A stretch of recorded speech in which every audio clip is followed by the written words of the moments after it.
recently ran across a little snippet of something on social media, and I wish I knew the source of this material. I hate that stuff like this travels around and we don't know who to attribute it to. But it said this. It said most great things in life, from love to careers to investing, gain their value from two things: patience and scarcity. Patience to let something grow, and scarcity to admire what it grows into. But what are two of the most common tactics when people pursue something great? Trying to make it faster and bigger. It's always been a problem and always will be, same as ever. That really struck me when I read it. It made me think about you. It made me think about your school counseling programs and developing your influence and clout on campus. And so in this week's episode, I want to dive in to the ideas of patience and scarcity and how those two things can help you build a better school counseling program. Hey, school counselor, I'm so glad you're here with me this week for this episode of the podcast. I'm Steph Johnson, as always, full-time school counselor just like you. So excited and honored that you've chosen to spend a little bit of your time with me this week. Thank you so much. Well, let's dive in to our conversation about patience and scarcity.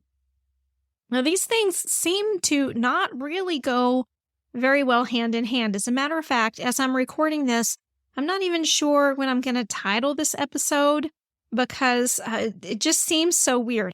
How patience can benefit building your program. Okay, that makes sense. How scarcity can benefit building your program feels a little off. These two ideas don't seem to commingle very well. But when you go back to the description that I read at the beginning of the podcast episode, it makes perfect sense. A lot of times when we set out to build these comprehensive school counseling programs that we've been told are the expectation, we've been told we should develop these comprehensive programs with all these components, that they should be done within these specific frameworks and on and on and on. And that's really the extent of the information that we get exposed to in grad school. When we get on campuses, we all of a sudden realize that not all schools work that way.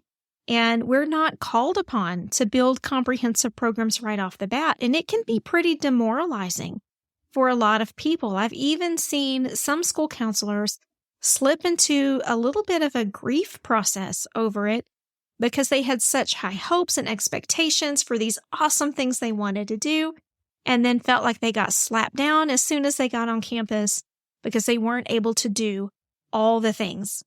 Now, be honest, there might have been a little bit of that for you when you started school counseling too. So we've got to be able to get to a point where we can really accept the realities of what building a school counseling program looks like. Not only trying to gain some comprehensive program status, but the flip side of that, gaining the buy-in, convincing people that it's important for students, being able to demonstrate the outcomes of a program like that. And so we do really need to focus on the two components of patience and scarcity. When we look at patience in building a school counseling program, we have a lot of things that we have to be patient about, right? Because as I said, we usually don't jump into a school counseling program and hear our administrators say, all right, it's all yours. Do whatever you need to do. You have your own ticket. You can write your own plan. You can do whatever you want to do. Just let me know about what's going on from time to time, just so I know what's going on. Take this and run with it. This is yours. You can do whatever you need to do. That probably does not happen about 99% of the time. When you get on a campus, it already has its schedules, it already has its functions, it already has its preconceptions, it already has its biases about what school counseling is or isn't. And so you're kind of stuck in the middle of all of that muck, and you got to find your way through that forest, into a little bit of a clearing where you can start to build something of your own. So it's really important that we cultivate this sense of patience. We have to have it to overcome all the red tape that we've got to get through, all the resources that we need to get our programs established. Sometimes that's materials. Sometimes that's time. Sometimes that's space. How many school counselors have we heard of that are working in closets, who are working in hallways, or in shared spaces with other people on campus? It's going to take patience to get through these administrative hurdles. We also need to have patience in building trust with others on our campus.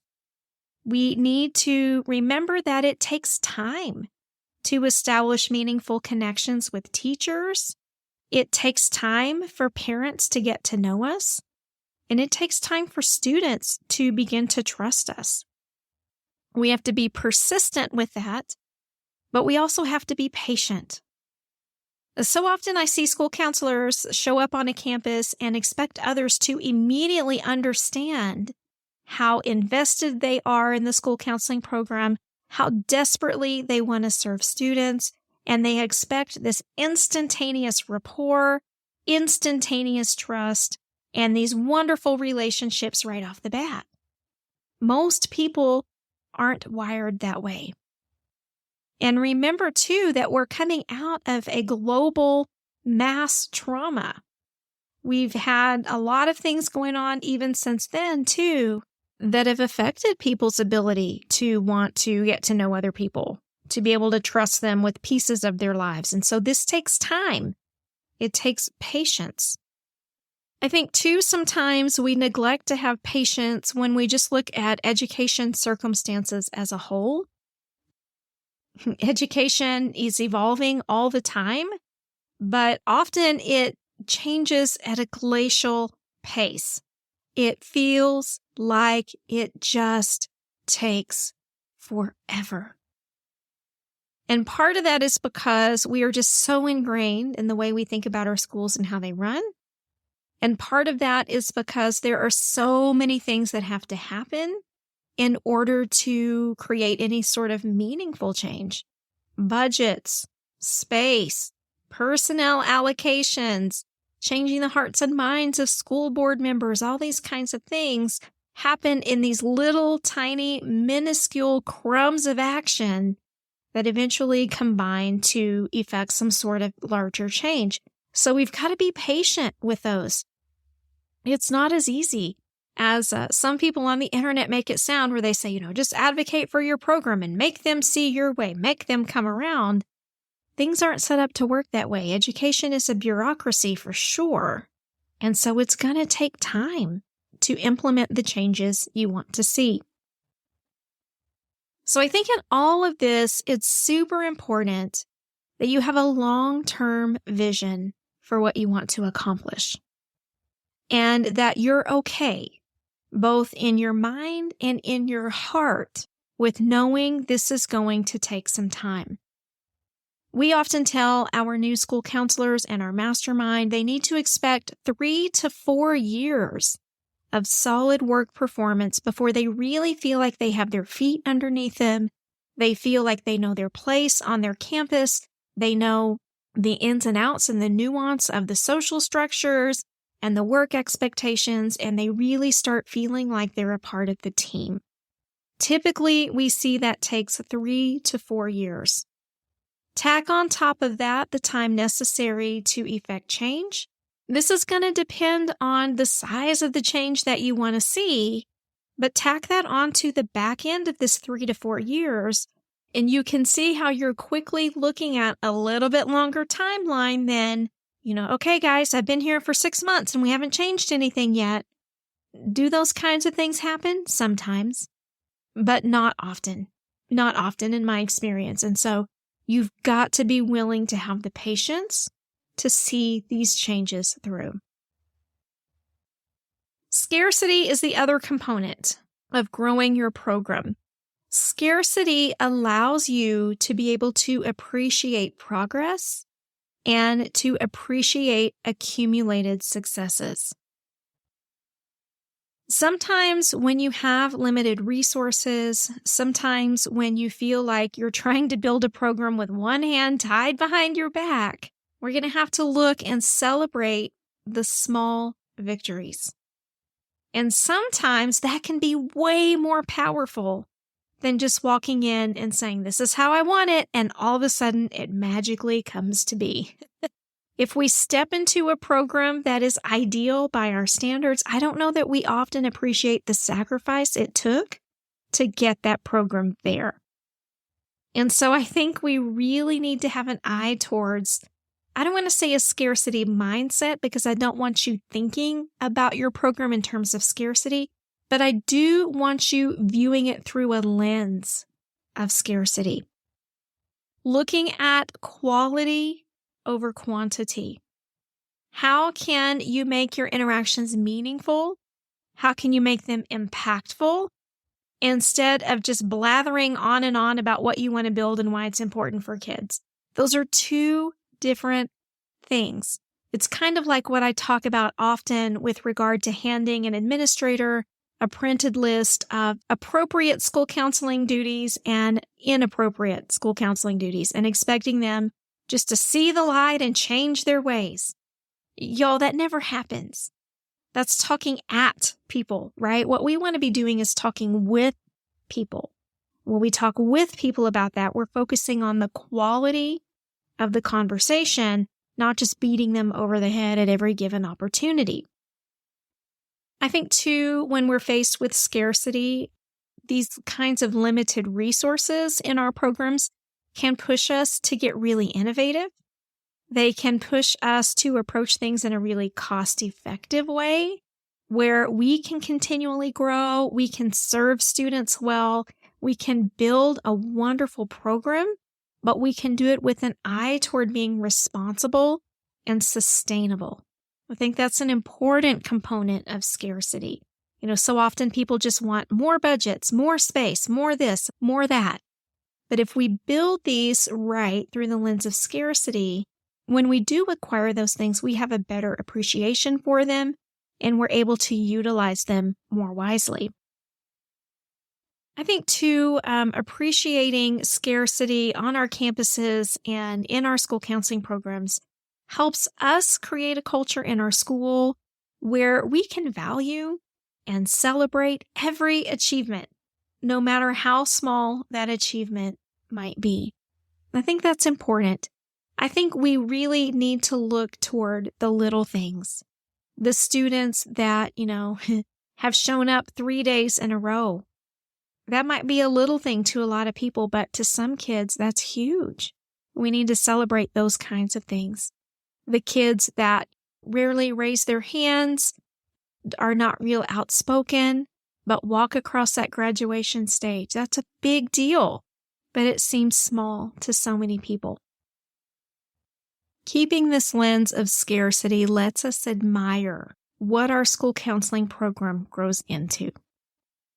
It lets us really appreciate the steps that were necessary to get it to where it is, and it lets us appreciate the road ahead for the things that we can yet do to make our programs even better for serving students, for serving our families, and for serving our campuses. In our moment-to-moment, fast-paced, here, there, everywhere kind of world with instant gratification, wherever you turn, it's really hard to appreciate the need for patience. When we want to dive in and have all of the resources we need at our fingertips, we want the budgets, we want the offices, we want the opportunities to be able to serve students, it's important to be able to appreciate scarcity. If we can cultivate these mindsets, oh my goodness, what a difference it's going to make to our practice of school counseling. How can you practice patience, and how can you appreciate scarcity in your school counseling program? I would love to hear about this. I would love to get your feedback.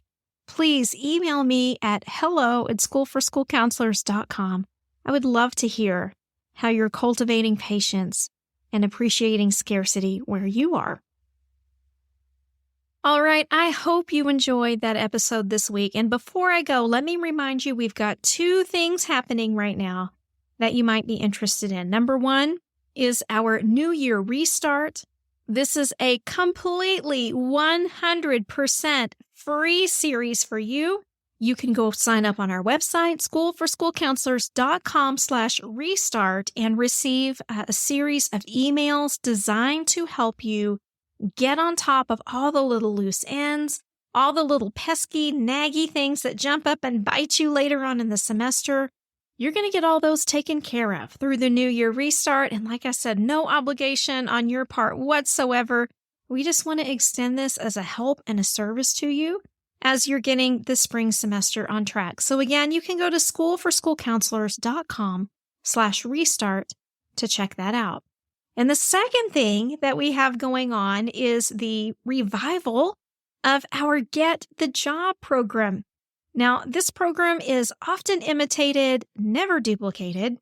It is the original interview prep program for school counselors. And I tell you what, we have hundreds of comments and testimonials and messages and emails from folks who have been through Get the Job with us that say this program is second to none. We dive into interview strategy. We dive into the resume ins and outs, cover letters, letters of introduction, all the things you want to know, portfolios. I'm trying to remember all the things that are in there because there's just so much. But the best things about it are that, number 1, it doesn't sound like any other interview prep program you've ever seen anywhere. And number 2, we provide an intensive live coaching opportunity to go along with this. So you have the opportunity to really work on your interview strategy one-on-one with me to develop an effective plan for putting your best foot forward. And so many folks have said, that's the best part of the program. I feel weird telling you that because I feel like I'm tooting my own horn, but I promise you, I really want to support and empower you in finding the perfect school counseling job for you. So if you want more information, I won't belabor this any longer.